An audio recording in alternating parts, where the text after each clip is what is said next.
నువ్వు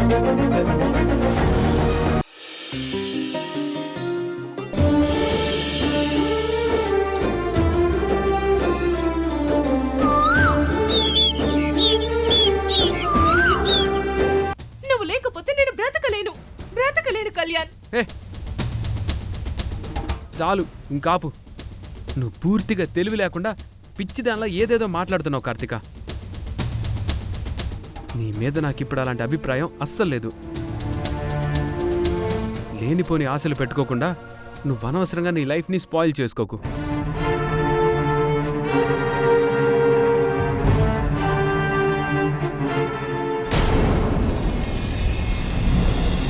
నిజం చెప్తున్నాను, ఇప్పటికీ కావేరంటే నాకు ఇష్టమే.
ఏంటి కావేరి, నువ్వెలా వచ్చావు? ఎంతసేపు అయింది వచ్చి?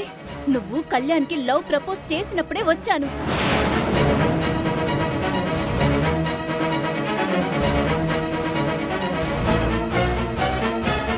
కావేరి, అదే నేను నీకు తోడు పుట్టిన చెల్లెల్నే కదా. నేను ప్రేమిస్తున్న కళ్యాణే నీ కళ్యాణని ఇన్ని రోజులు నాకెందుకు చెప్పలేదు? కళ్యాణ్కి నాకు మధ్య దూరం పెంచింది నువ్వే కదా.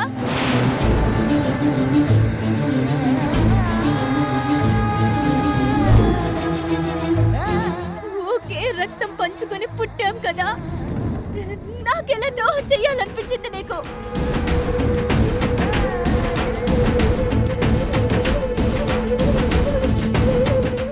మనసు ఎంతలా నలిగిపోయిందో ఒక్క క్షణమైనా నీకు గుర్తుకు రాలేదా? ఏంటక్క నువ్వు చేసిన పని? మరి నన్నేం చేయమంటావు కావేరి? నీకంటే ముందు కళ్యాణి చూసింది నేను, నీకంటే ముందు కళ్యాణి ప్రేమించింది నేను. కాలేజ్ లో first year, second year, third year ఇలా 3 ఏళ్ళు కళ్యాణి ప్రాణంగా ప్రేమించి ఫైనల్ ఇయర్ లో తనకి నా లవ్ చెప్పాలని ఇంట్లో మాట్లాడి పెళ్లి చేసుకోవాలని ఆగాను. కానీ ఈలోగా కళ్యాణ్ నన్ను వదిలేసి నీ ప్రేమలో పడిపోయాడు.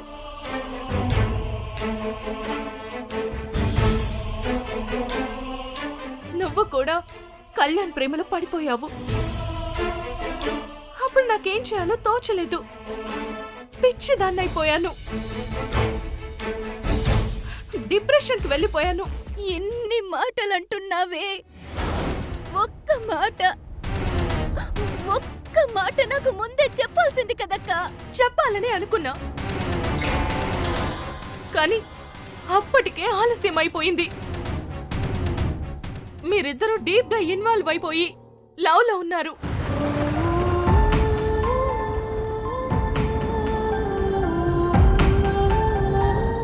అందుకే కదా నువ్వు ప్రేమిస్తున్న కళ్యాణ్ వేరు, నేను ప్రేమిస్తున్న కళ్యాణ్ వేరు అని అబద్ధం చెప్పాను నీకు. అప్పుడైనా నీకు అర్థం కాలేదా?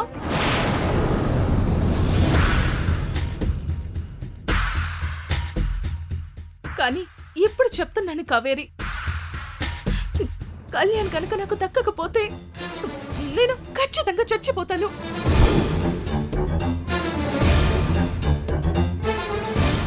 కావేరి, కళ్యాణ్ అంటే నాకు చాలా ఇష్టం. కళ్యాణ్ లేకుండా ఒక్క క్షణం కూడా నేను బ్రతకలేను. నువ్వు నిజంగా నా తోడ పుట్టిన చెల్లివే అయితే నేను బ్రతకాలి అంటే నీకు ఈ మధ్య పుట్టిన ప్రేమ నా ప్రాణం తీయకూడదు అంటే నా ప్రేమని నువ్వే గెలిపించాలి. నువ్వు చిన్నదానివి అయినా నీ కాళ్ళు పట్టుకుంటాను.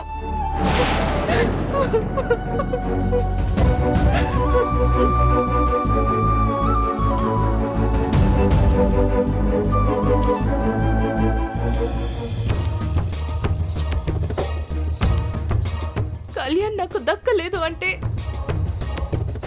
నిజంగానే నేను సూసైడ్ చేసుకుని చచ్చిపోతాను కావేరి. అంతకు మించి నాకు ఇంకో దారే లేదు.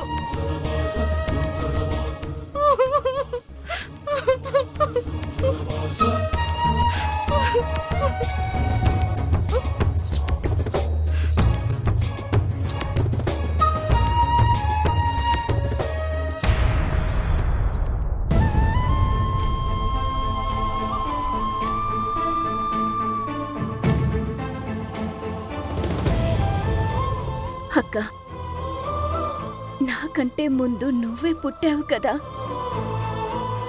నాకంటే ముందు కళ్యాణ్ మీద నీకు ప్రేమ పుట్టింది కదా. కాబట్టి నా ప్రేమ కంటే నీ ప్రేమే గొప్పదక్క.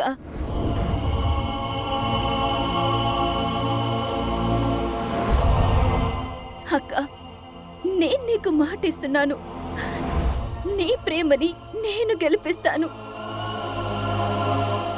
నీ ప్రేమని గెలిపించే బాధ్యత నాది.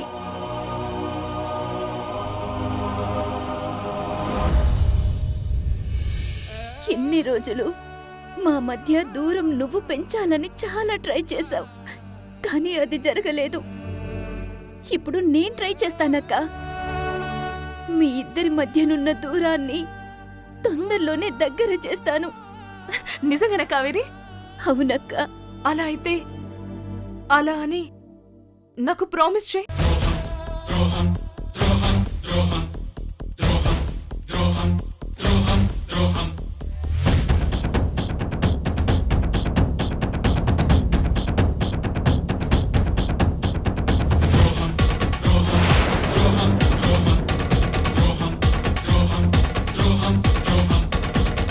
Thank you so much Kaveri.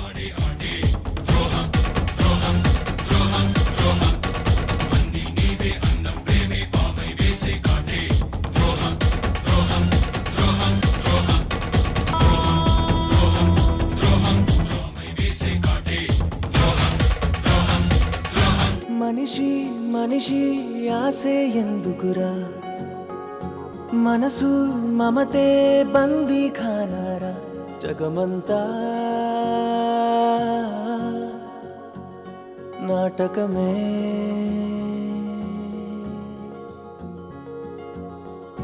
తెలిసి తెలిసి పరుగెడతావేరా, వెతికే మజిలీ ఎండమావేరా, బ్రతుకంతా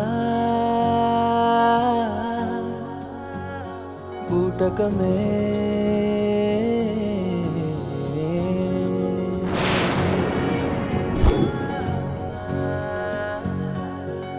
లవ్ డైవర్స్ తీసుకున్నట్టేగా, హ్యాపీయే కదా. నువ్వు హ్యాపీ అయితే నేను కూడా హ్యాపీయే. ఎవరికి ఎవరు సొంతమే, ఎవరు ఎరుగరి మర్మమే.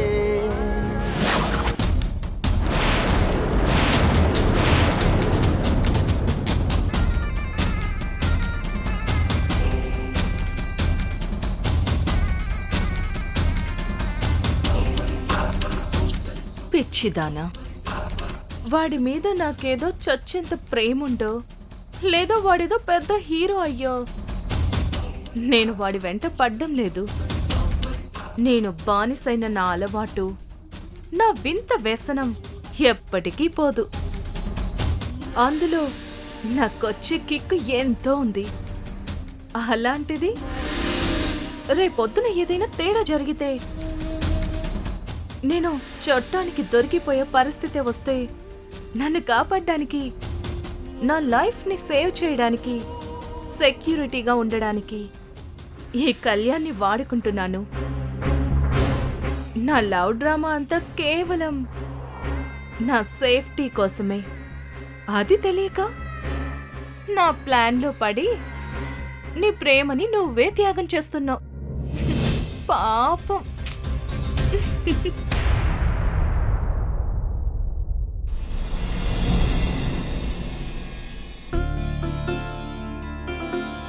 పుష్ప పుష్ప అక్క, ఇవాళ దూరం వెళ్లే సవారీ ఒకటుంది. నైట్ రావడానికి లేట్ అవుతుంది. నువ్వు తినేసి పడుకో. సరే అక్క. జాగ్రత్త. అత్తయ్య,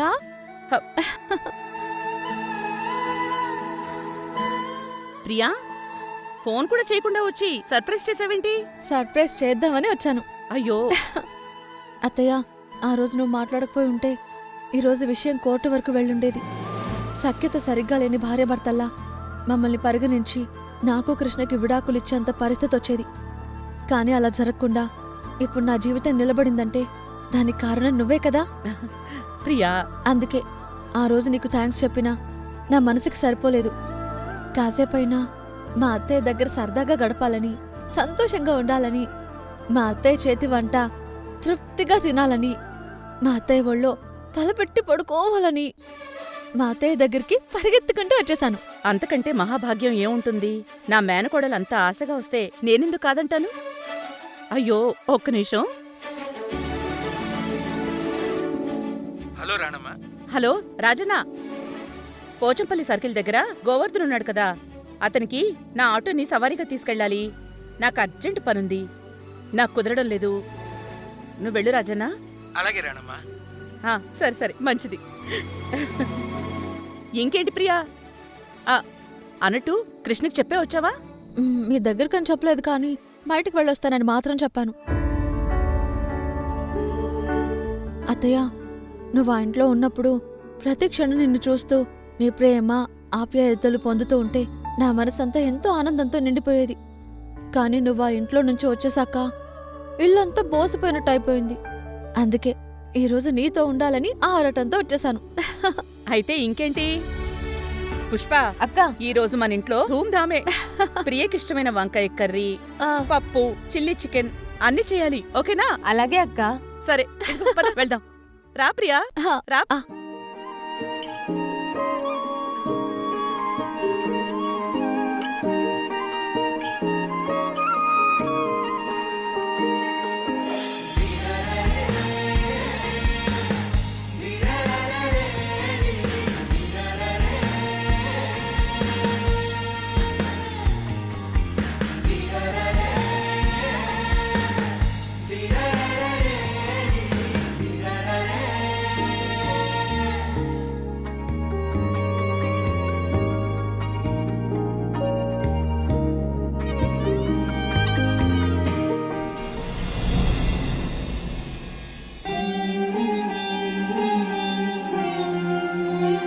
ఇలా నీ ఒడిలో తలపెట్టి పడుకుని ఎన్నాళ్ళయింది? నిజం చెప్పాలంటే మా అమ్మ ఒళ్ళో కంటే మా అత్తయ్య ఒళ్ళో పడుకుంటేనే నాకు కొండంత ప్రశాంతంగా అనిపిస్తుంది. అయ్యో, నువ్వు నా కోడలివి మాత్రమే కాదు, నా బిడ్డ లాంటి దానివి. సరే సరే, పద, ఆకలిస్తుంది కదా, భోంచేద్దు గాని. పద. ఈ టైంలో ఎవరొచ్చారు? ఉండు, నేను చూస్తాను.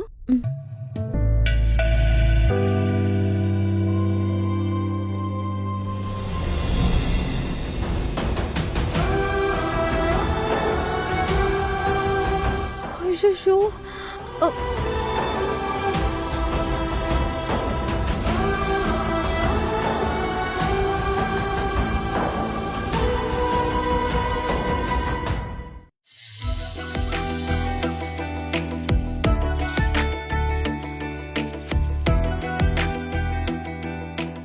కృష్ణ, నువ్వా?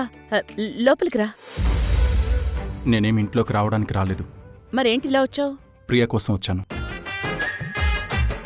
ప్రియనా? ప్రియా ఎవరు? మీరు కావాలని ఇలా మాట్లాడకండి. ప్రియ నా భార్య. నేను నా భార్య కోసం వచ్చాను.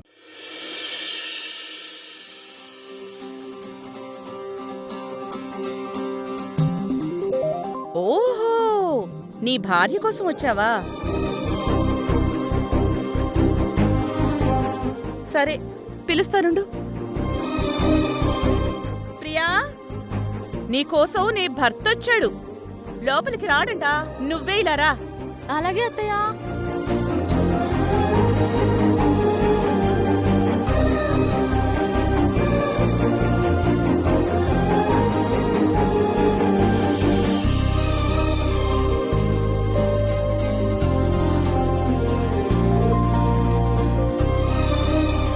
ఏంటి చెప్పా పెట్టకుండా ఎక్కడికో బయటకని చెప్పి స్ట్రైట్గా ఇక్కడికి వచ్చావు?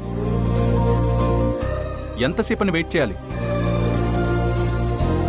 ఇక్కడికే వచ్చుంటావని అర్థమయ్యి నేరుగా ఇక్కడికి వచ్చాను. రా, మన ఇంటికి వెళ్దాం. ప్లీజ్ కృష్ణ, అత్తయ్యను చూద్దామని వచ్చాను. చూసావు కదా, ఇంకా పద. అత్తయ్య నా కోసం అని నాకు ఇష్టమైన వంటలన్నీ చేసింది. తినేసి వెళ్దాం. నువ్వు కూడా రా కృష్ణ, తిందాం. 10 నిమిషాలు తినగానే బయలుదేరి వెళ్దాం ప్లీజ్. పైగా అత్తయ్య పంకజం చేసే వంటలు ఎలా ఉంటున్నాయో నీకు కూడా తెలుసు కదా. ఇక్కడ అత్తయ్య బ్రహ్మాండంగా వంటలన్నీ చేసి పెట్టింది. ఈ ఒక్క పూటైనా తృప్తిగా తినేసి వెళ్దాం. లోపలికి రా కృష్ణ. కృష్ణ, నా మీద కోపంతో నువ్వు లోపలికి రాకుండా ఉండొచ్చు, కానీ నీ భార్య ప్రేమతో పిలుస్తోంది. తన కోసమైనా లోపలికి రా. అవును కృష్ణ, ఇంత దూరం వచ్చావు, నా కోసం రాలేవా? మీ ఇంటి గడప కూడా తొక్కకూడదనుకున్నాను, కానీ మీకోసం కాకపోయినా నా భార్య కోసం తప్పక ఈ ఇంట్లోకి వస్తున్నాను.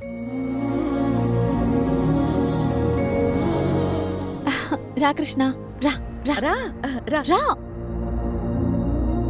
పుష్ప, కృష్ణ చెడు వాటర్ తీసుకురా. అలాగే అక్క. ప్లీజ్, ఇప్పుడు నాకేం వద్దు.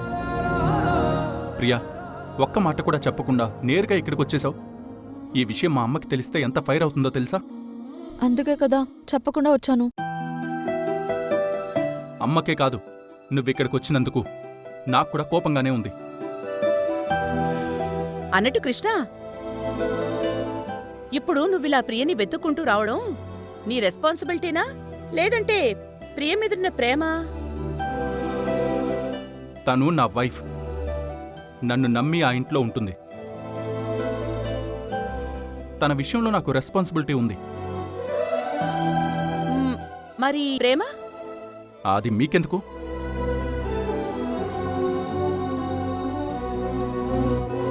ప్రియా, నేను చెప్పాను కదా, కృష్ణకి నీ మీద చెప్పలేనంత ప్రేముంది. అని నేను చెప్పానా?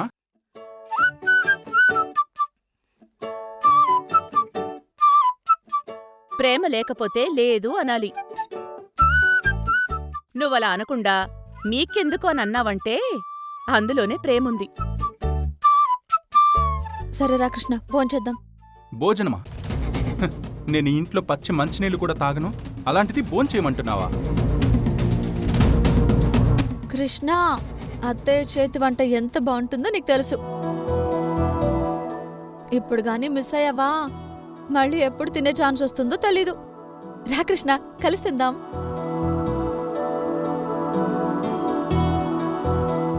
మేమేం వడ్డించలే కృష్ణ, నీ భార్య నీకు వడ్డిస్తుంది.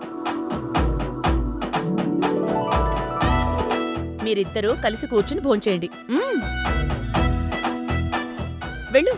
రా కృష్ణ, రా రా. కూర్చో కూర్చో. నువ్వు కూడా కూర్చో.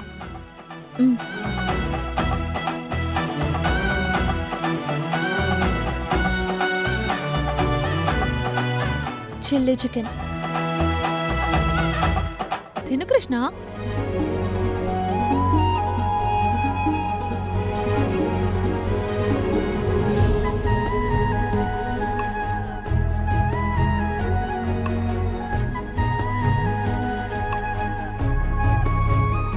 నిజంగానే అమ్మ అద్భుతంగా వండింది.